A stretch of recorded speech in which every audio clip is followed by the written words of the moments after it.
आप सभी किसान मित्रों को मेरा राम राम। आज हम बात करने वाले हैं सोयाबीन में कौन सा फंगिसाइड डालें और उसी के साथ साथ हम अपनी सोयाबीन में कौन सी इल्ली का दवा छिड़काव करें, इससे हमारी फलियां गिरे नहीं और फलियों में इल्ली न लगें। तो किसान मित्रों, मैं आपको बताना चाहता हूँ। तो आप इस समय पर कौन कौन से फंगिसाइड ले सकते हैं। तो इस समय पर आप फंगिसाइड लिक्विड वाले जो फंगिसाइड आते हैं वो ही लें।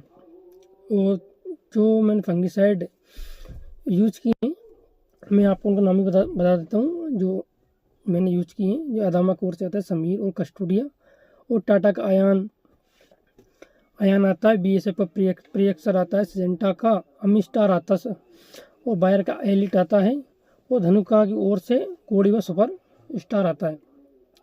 तो किसान मित्रों, आप सोच रहे हैं इनमें कौन सा इस्तेमाल करें। तो किसान मित्रों, जो सभी का अलग अलग महत्व है।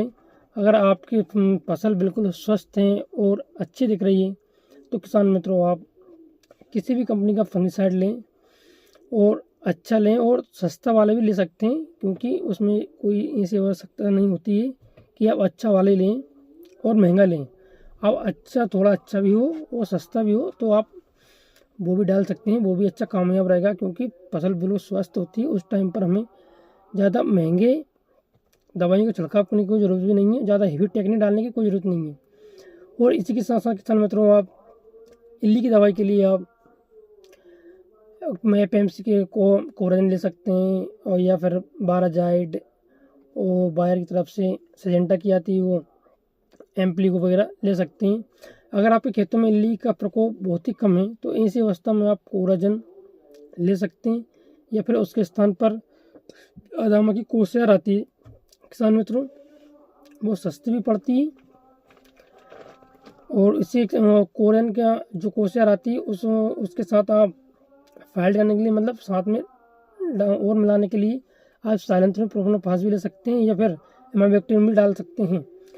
अगर आप किसान मित्रों, आपकी फसल में बिल्कुल भी इल्लियाँ ना हो और आपको लगता है मुझे अब फलियाँ बन रही है पौधे में, तो इस टाइम पर मेरे को दवाई डालना है, तो इसी में इसके साथ में इल्ली दवाई भी डाल सकता हूँ क्या। तो हाँ, आप डाल सकते हैं। अगर इल्लियाँ ना हो, आपको लगता है आपके खेत में बहुत कम से कम इल्लियाँ दिख रही हैं, मतलब 100 में से एक पेड़ पर आपको इल्ली दिखी है, तो इस अवस्था में आप इमामेक्टिन प्लस प्रोपेनोफास साइलेंथ्रिन ले सकते हैं, क्योंकि सस्ता भी पड़ता है और अच्छा भी रहता है। एकदम से इल्ली कंट्रोल कर लेता है।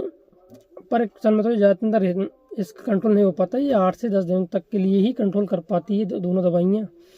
अगर आपको लगता है आपकी सोयाबीन में बहुत ज़्यादा इल्लियाँ हैं, तो ऐसे इस स्थान पर आप जो पिलोथोरा अदामा की ओर से आती है, या फिर कोराजन या पिलोथोरा एम्प्लीगो आप ले सकते हैं। ये बहुत ही हेवी टेक्निक होते हैं और ये इल्लियों को अच्छे से कंट्रोल करते हैं। और आप एकदम से इल्ली को कंट्रोल करना चाहते हैं तो इसके साथ साथ आप प्रोपेनोफास साइलेंथ्रिन भी ले सकते हैं। तो किसान मित्रों, आप आगे बात करते हैं कि हाँ, 1 एकड़ में कितना इल्ली की दवा लगेगी। तो किसान मित्रों, अगर पिलोथोरा लेते हैं आप, तो 1 एकड़ में करीबन आप, मतलब 1 एकड़ में आप 150 से 200 ml के बीच में डलेगी।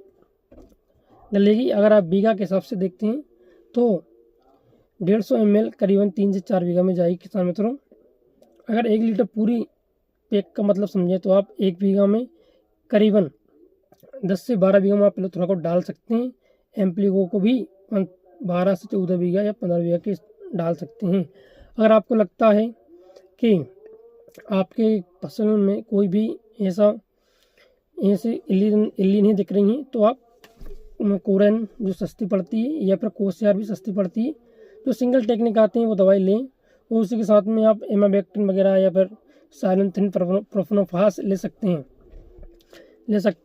और किसान मित्रों, अगर आपके फसल में या सोयाबीन में आप जो फंगस ज़्यादा दिख रही हैं, मतलब पत्ते ज़्यादा जले से दिख रहे हैं, पीले दिख रहे हैं, या फिर जो हमारी जंग लगती है लोहे में, इस तरह से पत्ते दिख रहे हैं काले काले या पीले पीले से, तो वो इस स्थान पर आप हेवी फंगिसाइड का उपयोग कर सकते हैं, जैसे कस्टोडिया का और BSF की तरफ से आता है पिक्सर, ये इन दोनों का आप उपयोग कर सकते हैं। सिजेंटा का M स्टार भी आता है, वो भी बहुत अच्छा रहता है, वो भी ले सकते हैं। या उसके अलावा और किसी कंपनी का भी लेना चाहते हैं वो भी ले सकते हैं।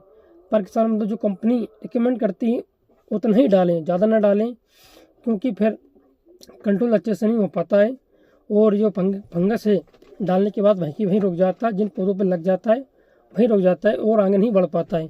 हाँ, यह एक और बात किसान मित्रों, अगर आपको लगता है कहाँ आपकी सोयाबीन में फंगस नहीं दिख रही है तो आप फंगस आगे ना लगे तो इसके लिए आप कोई कम कीमत वाला भी ले सकते हैं, इसकी कोई प्रॉब्लम नहीं है। पर लें अच्छी कंपनी के लें, तो कंपनी भी अपनी 2-3 तरह के प्रोडक्ट निकालती है किसानों के लिए, आप वो ले सकते हैं।